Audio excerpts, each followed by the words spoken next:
शनैश्चरसहस्रनामस्तोत्रम्। अस्य श्रीशनैश्चरसहस्रनामस्तोत्रमहामन्त्रस्य काश्यप ऋषिः अनुष्ठुप् छन्दः। शनैश्चरो देवता संबीजं नं शक्तिः मम कीलकम्। शनैश्चरप्रसादसिद्ध्यर्थे जपे विनियोगः। ध्यानम् चापासनो गृध्रधरस्तु नीलप्रत्यङ्मुखकाश्यपगोत्रजातः। सशूलचापेषु गदाधरो व्यात्सौराष्ट्रदेशप्रभवश्च सौरिः।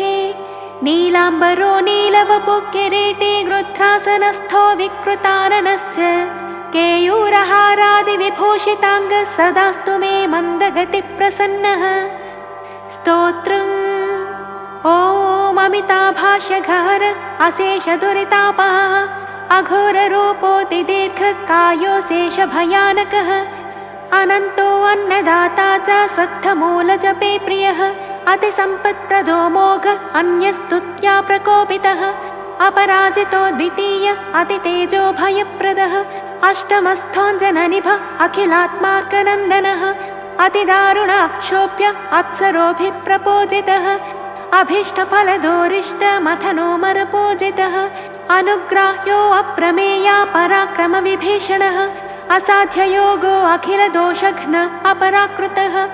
अप्रमेयोऽतिसुखद अमराधिपपूजितः। अवलोकात् सर्वनाश अश्वत्थामद्विरायुधः। अपराधसहिष्णुश्च अश्वत्थाम सुपूजितः। अनन्तपुण्यफलदो अतृप्तोऽतिबलोऽपि च। अवलोकात् सर्ववन्द्य अक्षीणकरुणानिधिः। अविद्यामूलनाशश्च अक्षय्यफलदायकः। आनन्दपरिपूर्णश्च आयुष्कारक एव च। आश्रितेष्टाथ वरद आधिव्याधिहरोऽपि च।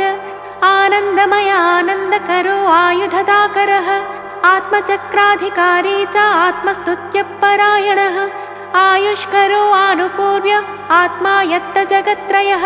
आत्मनामजपप्रीत आत्माधिकफलप्रदः। आदित्यसम्भवो आर्तिभञ्जनो आत्मरक्षकः। आपद्बान्धव आनन्दरूपो आयुप्रदोऽपि च। आकर्णपूर्णचापश्च आत्मोद्दिष्टद्विजप्रदः। आनुकूल्यो आत्मरूपप्रतिमादानुसुप्रियः। आत्मा रामो आदिदेवो आपन्नातिविनाशनः। इन्दिरार्चितपादश्च इन्द्रभोगफलप्रदः। इन्द्रदेवस्वरूपश्च इष्टेष्टवरदायकः। इष्टापूर्तिप्रदो इन्दुमतीष्टवरदायकः।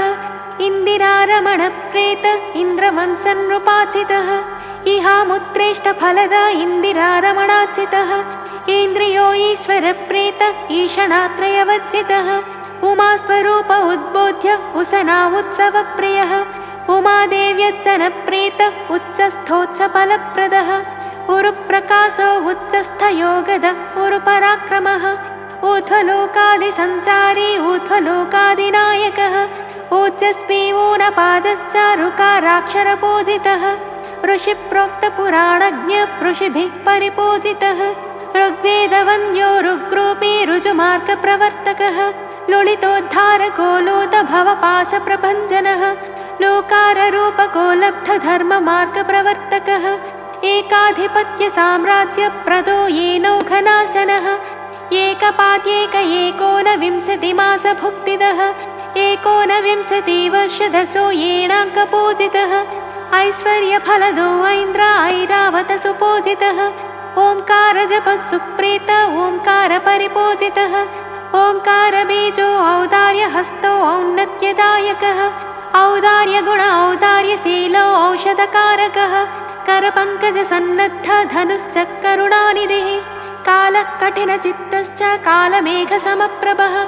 किरीटी कर्मकृत्कारयिता कालसहोदरः। कालाम्बरः काकवाहः कर्मठः काश्यपान्वयः। कालचक्रप्रभेदी च कालरूपी च कारणः। कार्यमूर्तिः कालभर्ता किरीटमकुटोज्ज्वलः। कार्यकारणकालज्ञः काञ्चनाभरतान्वितः। कालदंष्ट्रक्रोधरूपः कराळी कृष्णकेतनः। कालात्मा कालकर्ता च कृतान्तः कृष्णगोप्रियः।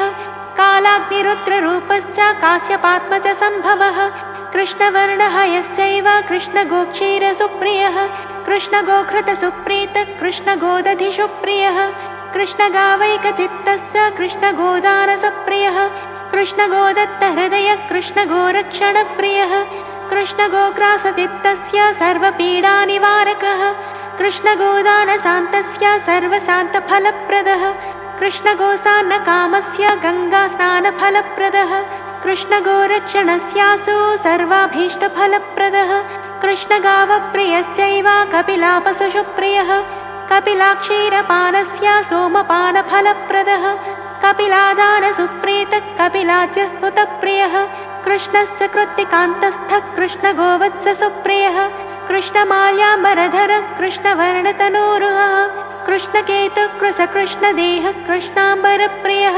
क्रूरचेष्टः क्रूरभावः क्रूरदंष्ट्रः कुरूपि च कमलापतिसंसेव्यः कमलोद्भवपूजितः कामितार्थप्रदः कामधेनुपूजनसुप्रियः कामधेनुसमाराध्यः कृपायुषविवर्धनः कामधेन्वैकचित्तश्च कृपराजसुपूजितः कामदोग्धा च क्रुद्धश्च कुरुवंशसुपूजितः कृष्णाङ्गमहिषीदोग्धा कृष्णेन कृतपूजनः कृष्णाङ्गमहिषीदानप्रियः कोणस्थ एव च कृष्णाङ्गमहिषीदानलोलुपः कामपूजितः क्रूरावलोकनात् सर्वनाशः कृष्णाङ्गदप्रियः खद्योतः खण्डनः खड्गधरः खेचरपूजितः खरांशतनयश्चैव खगानां पतिवाहनः गोसवासक्तहृदयो गोचरस्थानदोषहृत् गृहरास्याधिपश्चैव गृहराजमहाबलः क्रुद्रवाहो गृहपतिर्गोचरोगानलोलुपः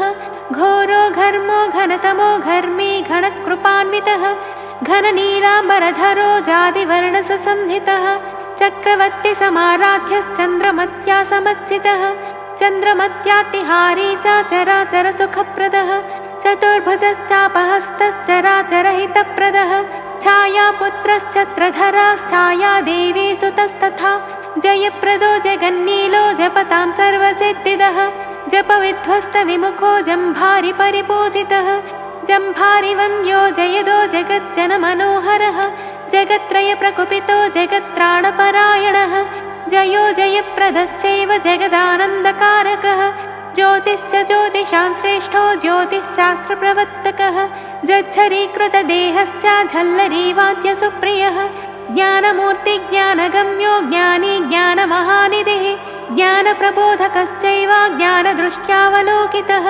टङ्किताखिललोकश्च टङ्कितैनस्तमोरविः टङ्कारकारकश्चैव टङ्कृतोटाम्भदप्रियः ठकारमय सर्वस्वष्ठकारकृतपूजितः ढक्कावाद्यप्रीतिकरो डमड्डमरुकप्रियः डम्बरप्रभवो डम्भो ढक्कानादप्रियङ्करः डाकिनी साकिनीभूत सर्वोपद्रवकारकः डाकिनी साकिनीभूत सर्वोपद्रवनाशकः ढकाररूपो ढाम्भीकोणकारजपसुप्रियः नकारमयमन्त्रार्थः नकारैकशिरोमणिः नकारवचनानन्द नकारकरुणामयः नकारमय सर्वस्व नकारैकपरायणः तज्जनीधृतमुत्रश्च तपसां फलदायकः त्रिविक्रमनुतश्चैव त्रयीमयवपुर्धरः तपस्वी तपसादग्धदेहास्ताम्राधरस्तथा त्रिकालवेदितव्यश्च त्रिकालमतितोषितः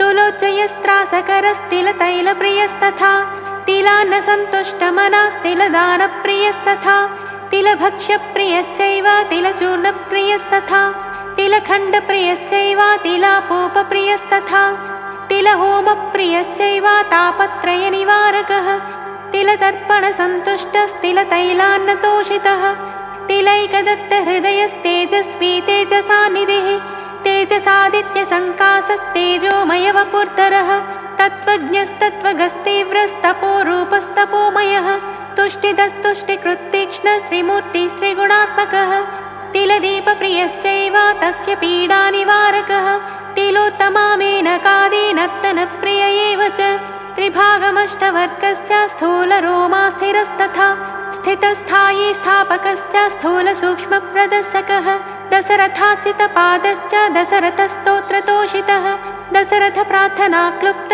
दुर्भिक्ष विनिवारकः दशरथ प्रार्थना क्लुप्त वरद्वयप्रदायकः दशरथ स्वात्मदर्शी च दशरथाभीष्टदायकः दोर्भिर्धनुर्धरश्चैव दीर्घश्मश्रुजटाधरः दशरथस्तोत्रवरदो दशरथाभीप्सितप्रदः दशरथस्तोत्रसन्तुष्टो दशरथेन सुपूजितः द्वादशाष्टमजन्मस्थो देवपुङ्गवपूजितः देवदानवदर्पघ्नो दिनं प्रतिमुनिस्तुतः द्वादशस्थो द्वादशात्मा सुतो द्वादशनामभृत् द्वितीयस्थो द्वादशार्क सूनुर्दैवज्ञपूजितः दैवज्ञचित्तवासी च दमयन्त्या सुपूजितः द्वादशाब्दन्तु दुर्भिक्षकारी दुःस्वप्ननाशनः दुराराध्यो दुराधर्षो दमयन्ते वरप्रदः दुष्टदूरो दुराचारशमनो दोषवर्जितः दुस्सहो दोषहन्ता च दुर्लभो दुर्गमस्तथा दुःखप्रदो दुःखहन्ता दीप्तरञ्जितदिङ्मुखः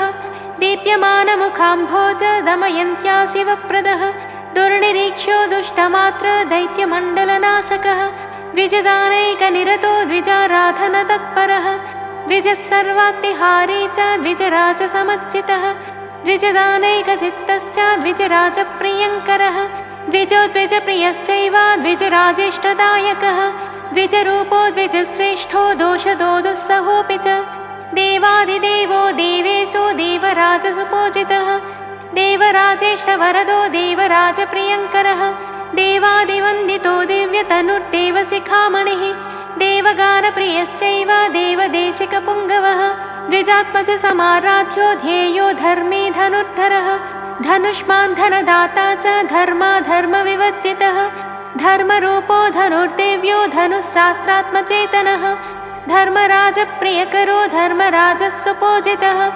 धर्मराजेष्टवरदो धर्माभीष्टफलप्रदः नित्यतृप्तस्वभावश्च नित्यकर्मरतस्तथा निजपीडातिहारी च निजभक्तेष्टदायकः निर्मांसदेहो नीलश्च निजस्तोत्रबहुप्रियः नलस्तोत्रप्रियश्चैव नलराजसुपूजितः नक्षत्रमण्डलगतो नमतां प्रियकारकः नित्याचितपदाम्भोज निजाज्ञापरिपालकः नवग्रहवरो नीलवपूर्णलकराचितः नलप्रियानन्दितश्च नलक्षेत्रनिवासकः नलपाकप्रियश्चैव नलपद्भञ्जनक्षमः नलसर्वार्तिहारी च नलेनात्मार्थपूजितः निपाटवीनिवासश्च नलाभीष्टवरप्रदः नलतीर्थसकृत्स्नानः सर्वपीडानिवारकः नले सदस्सनस्यातो साम्राज्यपदवीप्रदः नक्षत्ररास्याधिपश्च नीलध्वजविराजितः नित्ययोगरतश्चैव नवरत्नविभूषितः नवधा भज्यदेहश्च नवीकृतजगत्त्रयः नवग्रहाधिपश्चैव नवाक्षरजपप्रियः नवात्मा नवचक्रात्मा नवतत्त्वाधिपस्तथा नवोदनप्रियश्चैव नवधान्यप्रियस्तथा निष्कण्टको निःस्पृहश्च निरुपेक्षो निरामयः नागराजाचितपदो नागराजप्रियङ्करः नागराजेष्टवरदो नागाभरणभूषितः नागेन्द्रगाननिरतो नानाभरणभूषितः नवमित्रस्वरूपश्च नानाश्चर्यविधायकः नानाद्वीपाधिकर्ता च नानालिपिसमावृतः नानारूपजगत्स्रष्टा नानारूपजनाश्रयः नानालोकाधिपश्चैव नानाभाषाप्रियस्तथा नानारूपाधिकारी च नवरत्नप्रियस्तथा नानाविचित्रवेषाढ्यो नानाचित्रविधायकः नीलजीमूतसंकाशो नीलमेघसमप्रभः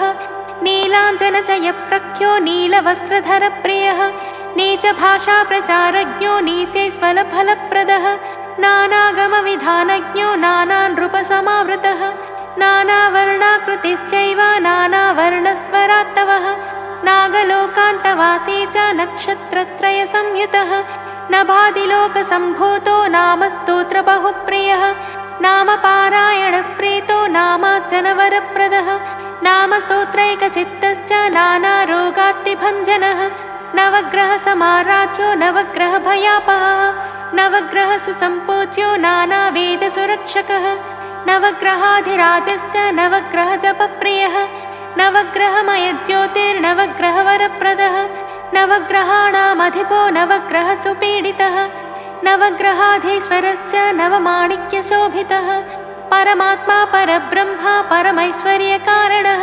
प्रपन्नभयहारी च प्रपत्तासुरशिक्षकः प्रासहस्तपङ्गुपादप्रकाशात्मा प्रतापवान् पावनः परिशुद्धात्मा पुत्रपौत्रप्रवर्धनः प्रसन्नात् सर्वसुखदः प्रसन्नेक्षण एव च प्रजापत्यप्रियकरः प्रणतेप्सितराजितः प्रजानां जीवहेतुश्च प्राणिनां परिपालकः प्राणरूपी प्राणधारी प्रजानां हितकारकः प्राज्ञप्रशान्तः प्रज्ञावान् प्रजारक्षणदीक्षितः प्रावृषेण्यः प्राणकारी प्रसन्नोत्सववन्दितः प्रज्ञानिवासहेतुश्च पुरुषार्थैकसाधनः प्रजाकरप्रातिकूल्यपिङ्गळाक्षप्रसन्नधीः प्रपञ्चात्मा प्रसविता पुराणपुरुषोत्तमः पुराणपुरुषश्चैव पुरुहूतप्रपञ्चधृक् प्रतिष्ठितप्रीतिकरप्रियकारी प्रयोजनः प्रीतिमान् प्रवरस्तुत्यः पुरूरवसमच्चितः प्रपञ्चकारी पुण्यश्च पुरुहूतसमच्चितः पाण्डवादिसंसेव्यः प्रणवः पुरुषार्थतः पयोदसमवर्णश्च पाण्डुपुत्रातिभञ्जनः पाण्डुपुत्रेष्टदाता च पाण्डवानां हितङ्करः पञ्चपाण्डवपुत्राणां सर्वाभीष्टफलप्रदः पञ्चपाण्डवपुत्राणां सर्वारिष्टनिवारकः पाण्डुपुत्राद्यचितश्च पूर्वजश्च प्रपञ्चभृत् परचक्रप्रभेदी च पाण्डवेषु वनप्रदः परब्रह्मस्वरूपश्च पराज्ञा परिवर्जितः परात्परपासहन्ता परमाणुः प्रपञ्चकृत् पातङ्गी पुरुषाकारः परशम्भुसमुद्भवः प्रसन्नात् सर्वसुखदः प्रपञ्चोद्भवसम्भवः प्रसन्नः परमोदारः परहंकारभञ्जनः परः परमकारुण्यः परब्रह्ममयस्तथा प्रसन्नभयहारी च प्रणतार्तिहरस्तथा प्रसादकृत्प्रपञ्चश्च पराशक्तिसमुद्भवः प्रदानपावनश्चैव प्रशान्तात्मा प्रभाकरः प्रपञ्चात्मा प्रपञ्चोपशमनः पृथिवीपतिः परशुरामसमाराध्यः परशुरामवरप्रदः परशुरामचिरञ्जीविप्रदः परमपावनः परमहंसस्वरूपश्च परमहंससुपूजितः पञ्चनक्षत्राधिपश्च पञ्चनक्षत्रसेवितः प्रपञ्चरक्षितश्चैव प्रपञ्चस्य भयङ्करः फलदानप्रियश्चैव फलहस्तः फलप्रदः फलाभिषेकप्रियश्च फल्गुनस्य वरप्रदः पुटच्छमितपापौघः फल्गुनेन प्रपूजितः फणिराजप्रियश्चैव फुल्लाम्बुजविलोचनः बलिप्रियो बलिबभ्रुर्ब्रह्मविष्णुशक्लेशकृत् ब्रह्मविष्णुस्वरूपश्च ब्रह्मशक्रादिदुर्लभः वासदक्ष्या प्रमेयाङ्गो बिभ्रत्कवचकुण्डलः बहुश्रुतो बहुमतिर्ब्रह्मण्यो ब्रह्मणप्रियः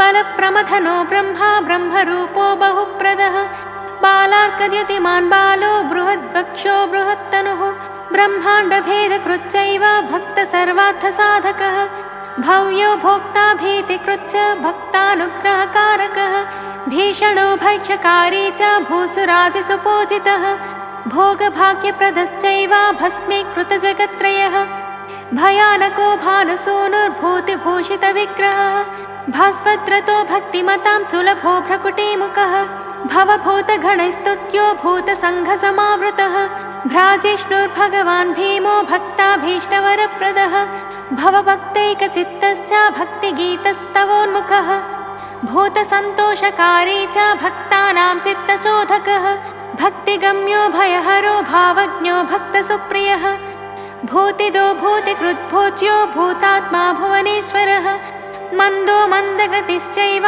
मासमेव प्रपूजितः मुचुकुन्दसमाराध्यो मुचुकुन्दवरप्रदः मुचुकुन्दाचितपदो महारूपो महायशाः महाभोगी महायोगी महाकायो महाप्रभुः महेशो महदैश्वर्यो मन्दारकुसुमप्रियः महाक्रतुर्महामानी महाधीरो महाजयः महावीरो महाशान्तो मण्डलस्थो महाद्युतिः महासुतो महोदारो महनीयो महोदयः मैथिलीवरदायी च मार्ताण्डस्य द्वितीयजः मैथिली प्रार्थनाक्लुप्त दशकण्ठशिरोपहृत् मरामरहराराध्यो महेन्द्रादिसुराचितः महारथो महावेगो मणिरत्नविभूषितः मेषनीचो महाघोरो महाशौर्यमनुप्रियः महादीर्घो महाग्रासो महदैश्वर्यदायकः महाशुष्को महारौद्रो मुक्तिमार्गप्रदर्शकः मकरकुम्भाधिपश्चैव मृकुण्डतनयाचितः मन्त्राधिष्ठानरूपश्च मल्लिकाकुसुमप्रियः महामन्त्रस्वरूपश्च महायन्त्रस्थितस्तथा महाप्रकाशदिव्यात्मा महादेवप्रियस्तथा महाबलिसमाराध्यो महर्षिगणपूजितः मन्दचारी महामायी माशदानप्रियस्तथा माशोदनप्रीतचित्तो महाशक्तिर्महागुणः यशस्करो योगदाता यज्ञाङ्गोऽपि युगन्धरः योगी योग्यश्च याम्यश्च योगरूपे युगाधिपः यज्ञभृत्यजमानश्च योगो योगविदाम्बरः यक्षराक्षसवेतालकूष्माण्डादिप्रपूजितः यमप्रत्यधिदेवश्च युगपद्भोगदायकः योगप्रियो योगयुक्तो यज्ञरूपो युगान्तकृत् रघुवंशसमाराध्यो रौद्रो रौद्राकृतिस्तथा रघुनन्दनसल्लापो रघुप्रोक्तजपप्रियः रौद्ररूपी रथारूढो राघवेष्टवरप्रदः रथे रौद्राधिकारी च राघवेण समर्चितः रोषात् सर्वस्वहारी च राघवेण सुपूजितः राशिद्वयाधिपश्चैव रघुभिः परिपूजितः राजभूपाकरश्चैव राजराजेन्द्रवन्दितः रत्नकेयूरभूषाढ्यो रमानन्दनवन्दितः रघुपौरुषसन्तुष्टो रघुस्तोत्रबहुप्रियः रघुवंशनृपैः पूज्यो रणन्मञ्जेरणूपुरः रविनन्दनराजेन्द्रो रघुवंशप्रियस्तथा लोहजप्रतिमादानप्रियो लावण्यविग्रहः लोकचूडामणिश्चैव लक्ष्मीवाणीस्तुतिप्रियः लोकरक्षो लोकशिक्षो लोकलोचनरञ्जितः लोकाध्यक्षो लोकवन्द्यो लक्ष्मणाग्रजपूजितः वेदवेद्यो वज्रदेहो वज्राङ्कुशधरस्तथा विश्ववन्द्यो विरूपाक्षो विमलाङ्गविराजितः विश्वस्थो वायसारूढो विशेषसुखकारकः विश्वरूपी विश्वगुप्ता विभावसुतस्तथा विप्रप्रियो विप्ररूपो विप्राराधनतत्परः विशालनेत्रो विशिखो विप्रदानबहुप्रियः विश्वसृष्टिसमुद्भूतो वैश्वानरसमुद्यतिः विष्णुर्विरिञ्चेर्विश्वेशो विश्वकर्ता विशाम्पतिः विराडाधारचक्रस्थो विश्वभुग्विश्वभावनः विश्वव्यापारहेतुश्च वक्रक्रूरविवर्जितः विश्वोद्भवो विश्वकर्मा विश्वसृष्टिविनायकः विश्वमूलनिवासी च विश्वचित्रविधायकः विश्वाधारविलासी च व्यासेन कृतपूजितः विभीषणेष्टवरदो वाञ्छितार्थप्रदायकः विभीषणः समाराध्यो विशेषसुखदायकः विषमव्ययाष्टजन्मस्थोऽप्येकादशफलप्रदः वासवात्मजसुप्रेतो वसुधो वासवाचितः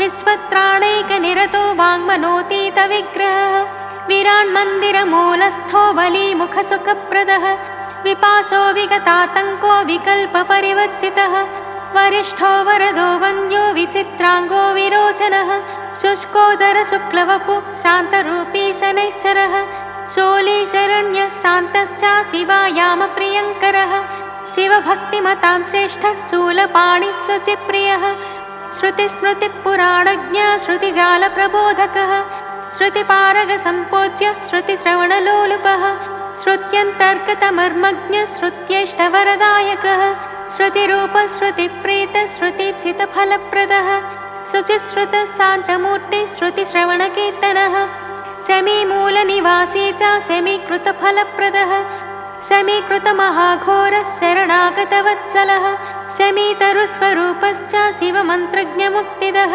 शिवागमैकनिलयः शिवमन्त्रजपत्प्रियः शमीपत्रप्रियश्चैव शमीपर्णसमर्चितः शतोपनिषदस्तुत्य शान्त्यादिगुणभूषितः शान्त्यादिषड्गुणोपेतः शङ्खवाद्यप्रियस्तथा श्यामरक्तसितज्योतिःशुद्धपञ्चाक्षरप्रियः श्रीहालास्यक्षेत्रवासी श्रीमान् शक्तिधरस्तथा षोडशद्वयसम्पूर्णलक्षणः षण्मुखप्रियः षड्गुणैश्वर्यसंयुक्तः षडाङ्गवर्णोज्ज्वलः षडक्षरस्वरूपश्च षट्चक्रोपरि संस्थितः षोडशे षोडशान्तश्च षट्शक्तिव्यक्तमूर्तिमान् षड्भावरहितश्चैव षडङ्गश्रुतिपारगः षट्कोणमध्यनिलयः षट्शास्त्रस्मृतिपारगः स्वर्णेन्द्रनीलमकुटः सर्वाभीष्टप्रदायकः सर्वात्मा सर्वदोषघ्नः सर्वगर्वप्रभञ्जनः समस्तलोकाभयदः सर्वदोषाङ्गनाशकः समस्तभक्तसुखदः सर्वदोषनिवर्तकः सर्वनाशक्षमः सौम्यः सर्वक्लेशनिवारकः सर्वात्मा सर्वदातुष्टः सर्वपीडानिवारकः सर्वरूपी सर्वकर्मा सर्वज्ञः सर्वकारकः सुकृती सुलभश्चैव सर्वाभीष्टफलप्रदः सूर्यात्मजः सदा तुष्टः सूर्यवंशप्रदीपनः सप्तद्वीपाधिपश्चैव सुरासुरभयङ्करः सर्वसंक्षोभहारी च सर्वलोकहितङ्करः सर्वौदार्यस्वभावश्च सन्तोषात् सकलेष्टदः समस्तऋषिभिस्तुत्य समस्तगणपावृतः समस्तगणसंसेव्यः सर्वारिष्टविनाशनः सर्वसौख्यप्रदाता च सर्वव्याकुलनाशनः सर्वसंक्षोभहारी च सर्वारिष्टफलप्रदः सर्वव्याधिप्रशमनः सर्वमृत्युनिवारकः सर्वानुकूलकारी च सौन्दर्यमृदुभाषितः सौराष्ट्रदेशोद्भवश्च स्वक्षेत्रेष्टवरप्रदः सोमयाजिसमाराध्यः सीताभीष्टवरप्रदः सुखासनोपविष्टश्च सत्यपीडानिवारकः सौदामणिसन्निभश्च सर्वानुल्लङ्घ्य शासनः सूर्यमण्डलसञ्चारी संहारास्त्रनियोजितः सर्वलोकक्षयकरः सर्वारिष्टविधायकः सर्वव्याकुलकारी च सहस्रजपसुप्रियः सुखासनोपविष्टश्च संहारास्त्रप्रदर्शितः सर्वालङ्कारसंयुक्तकृष्णगोदानसुप्रियः सुप्रसन्नः सुरश्रेष्ठः सघोषः सुखदः सुहृत् सिद्धार्थः सिद्धसङ्कल्पः सर्वज्ञः सर्वदः सुखी सुग्रीवः सुधृतिस्सारः सुकुमारः सुलोचनः सुव्यक्तः सच्चिदानन्दः सुवीरः सुजनाश्रयः हरिश्चन्द्रसमाराध्यो हेयोपादेयवच्चितः हरिश्चन्द्रेष्टवरदो हंसमन्त्रादिसंस्तुतः हंसवाहसमाराध्यो हंसवाहवरप्रदः हृद्यो हृष्टो हरिसखो हंसो हंसगतिर्हविः हिरण्यवर्णो हितक्रुद्धर्षदो हेमभूषणः हविर्होता हंसगतिर्हंसमन्त्रादिसंस्तुतः हनुमदच्चितपदो हलधृत्पूजितः सदा क्षेमदक्षेमकृत्क्षेम्यक्षेत्रज्ञक्षामवज्जितः क्षुद्रघ्नक्षान्तिदक्षेमक्षितिभूषक्षमाश्रयः क्षमाधरक्षयद्वारो नाम्नामष्टसहस्रकं वाक्येनैकेन वक्ष्यामि वाञ्छितार्थं प्रयच्छति तस्मात् सर्वप्रयत्नेन नियमेन जपेत् सुधेः इति श्रीशनैश्चरसहस्रनामस्तोत्रम्।